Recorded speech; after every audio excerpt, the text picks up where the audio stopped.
13-year-old drunk Alpha gets a stick and poke tattoo at a party. She feels very dizzy after the experience. Her friend Adrian rushes to check on her and she agrees to be taken home. Later, Alpha's mother Tahar isn't happy about her state and immediately gets her daughter in the tub to wash off the party smell. Alpha asks her if she still loves her and Tahar says yes with a lot of frustration. At that moment, Alpha throws up. When Tahar takes her clothes off, she finally sees the tattoo on Alpha's arm and freaks out. She asks where she got it and if the needle was clean or shared. Alpha explains it was a random stick at a party, so Tahar quickly starts cleaning the wound. She tells Alpha she'll have a tetanus booster at the hospital tomorrow, but it's too early for testing. When Alpha asks what the testing is for, Tahar leaves the bathroom. That night, Alpha overhears Tahar say she can't fight anymore and she's tired of everyone in the family bringing her trouble. Feeling guilty, Alpha grabs a jacket and a bag and climbs out the window.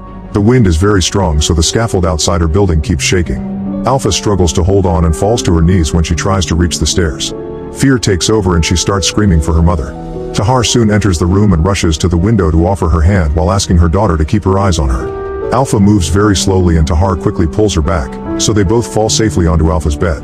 They cling to each other as Alpha apologizes, and Tahar sings to calm her down. The next day at the hospital, Alpha is too scared to get the vaccine. The doctor lets her do it herself, so Alpha takes the needle and closes her eyes before injecting it. She's surprised to realize that it's only a small prick. The doctor puts a band-aid on her arm and Alpha asks about the test Tahar mentioned, but she'll have to wait 2 weeks for that. Alpha asks what the test is for, so the doctor tells her about a new virus that has been spreading around the world. A flashback shows Tahar working as a doctor. She notices that last night's meals are still in the cart and scolds a nurse for not handing them out. The nurse explains that this isn't her floor and that the rest of the staff left. She's been doing the best she can to help patients, but there's only so much she can do alone. Then Tahar decides to deliver the meals herself. It's revealed that this new virus slowly turns people into marble and causes them to cough up dust. On the last bed in the ward, a man's body has finally completely transformed and he's now dead. Tahar disconnects all the machines and covers the body with a blanket. In the present, Alpha goes to school after the hospital visit and arrives late for her English class. Her tattoo wound keeps itching because it's infected, so she scratches it over the bandage. While discussing today's book, a student starts arguing with the teacher and calls him a slur for being gay. The teacher says they'll talk after class and asks Alpha for her late slip. When she brings it to him, her wound drips blood on his things. The class starts gossiping about this, but the teacher doesn't notice and asks Alpha for her interpretation of the book. He's glad to hear she has some deep things to say, but the moment is interrupted when the other students finally point out that Alpha's tattoo keeps bleeding. The teacher sends her to see the nurse and Alpha grabs her things from her desk, only for the other teens to move away from her. Adrian follows Alpha and they end up smoking in the bathroom. He doesn't understand why the tattoo keeps bleeding, but Alpha dismisses his worries. Suddenly she hears someone whistling and closes the door after throwing away the cigarette, though Adrian doesn't hear anything and thinks she's imagining things. They stare at each other awkwardly and suddenly start kissing. When Adrian's hand touches her naughty place, she stops him and says they won't have their first time in a dirty bathroom. Adrian is embarrassed and turns around to pee. When Alpha gets home, she gets scared because she finds things moved around and a total mess in Tahar's office. Suddenly she hears a noise and follows it to find Amin in her bedroom. She hasn't seen him in years, so she doesn't recognize him and runs to hide in the kitchen. Amin comes looking for her, so Alpha grabs a knife to defend herself, still thinking he's an intruder. He explains he's her uncle and mentions her grandparents' names to prove it. Alpha still doesn't trust him and threatens him with the knife when he tries to take food. Amin tells her about the times he babysat her and took her to the beach, but Alpha still doesn't remember and wonders why his body is shaking so much. A frustrated Amin just takes the knife from her hand and goes to the living room to watch TV. Alpha follows him with the knife again and keeps it pointed at him until Tahar arrives and confirms this man is her brother. Tahar apologizes for not telling Alpha that her uncle would be staying with them, thinking she'd recognize him. She tells Alpha to kiss him hello and she refuses, so Tahar forces her to do so as she reminds her of her manners.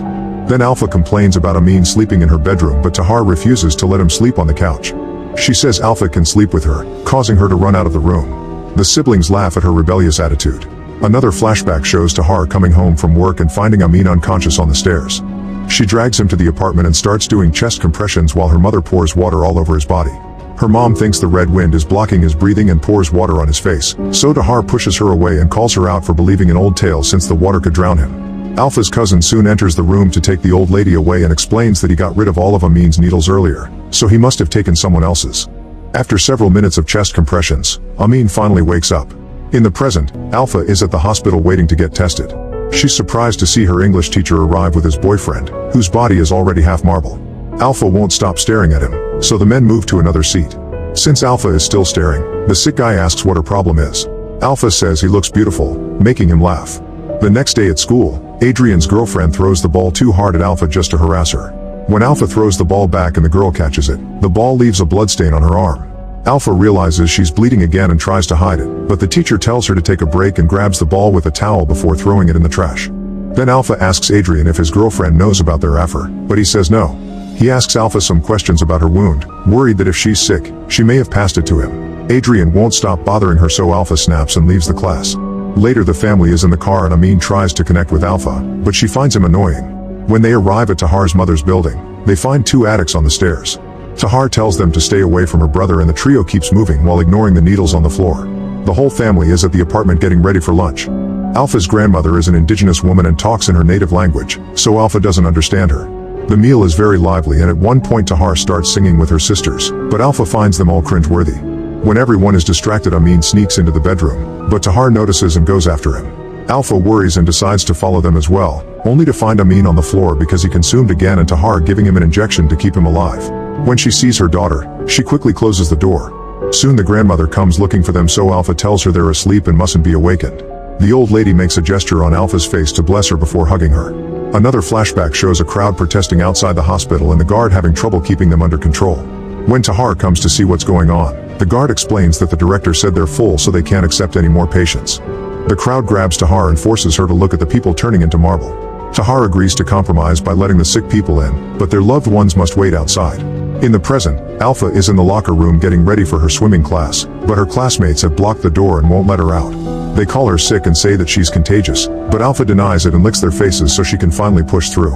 One more girl is waiting, so Alpha spits on her. Afterward, Alpha tries to have fun in the pool, but her classmates keep pushing her underwater to harass her. Alpha tries to fight back and after lots of struggle, she manages to free herself from the other girl's grasp and swims away.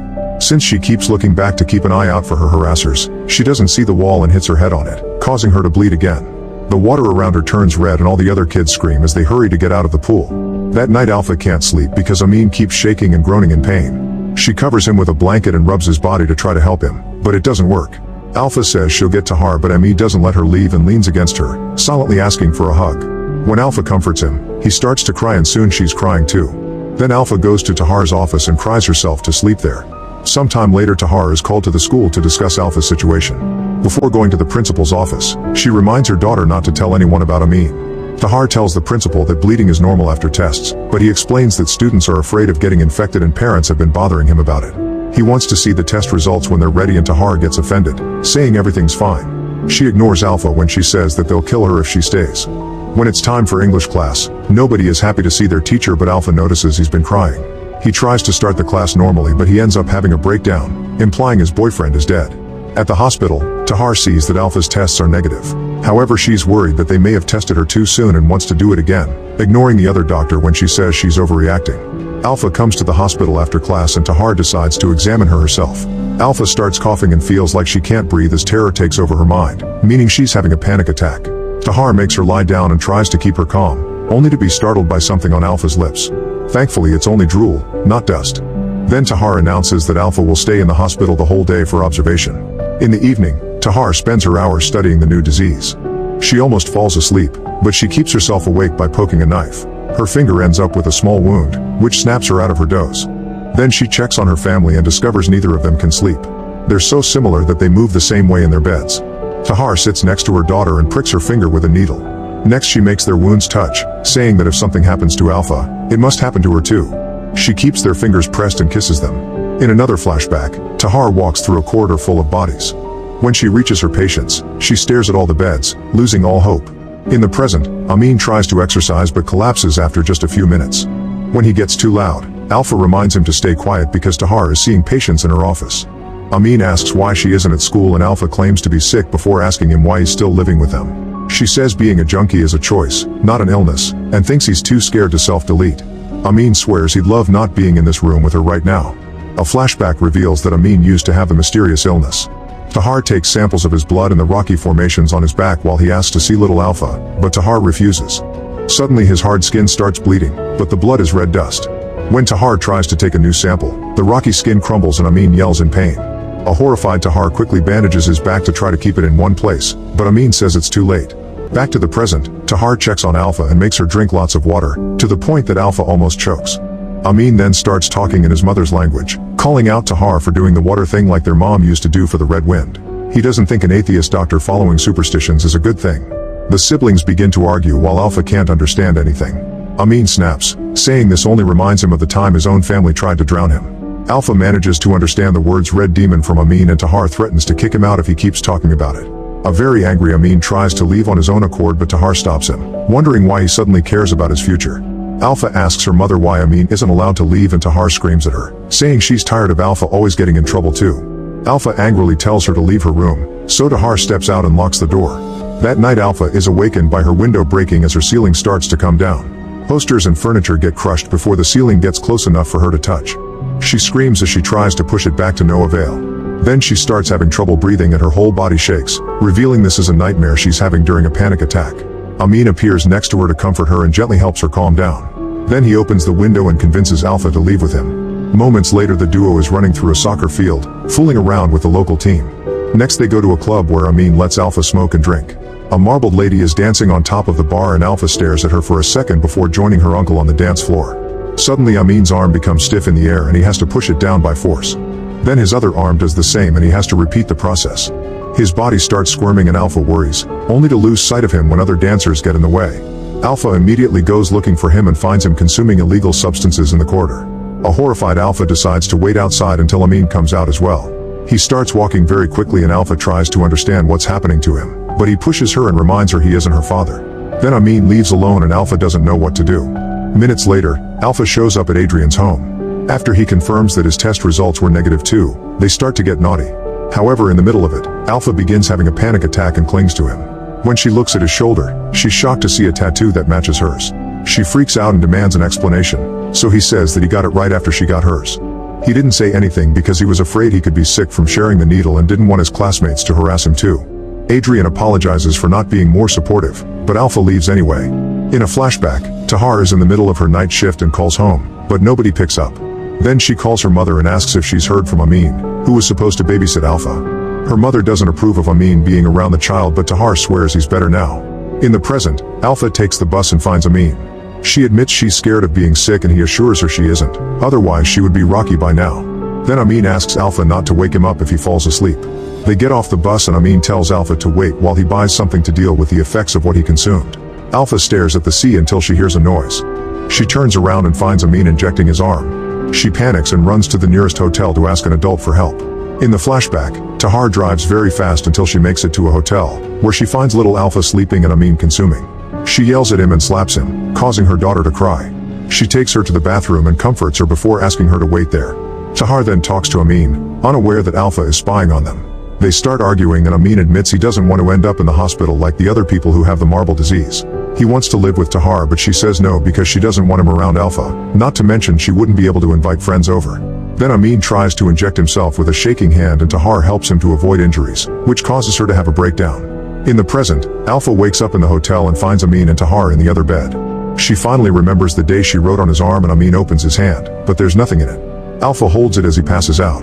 Tahar wakes up and freaks out, ready to do CPR on Amin.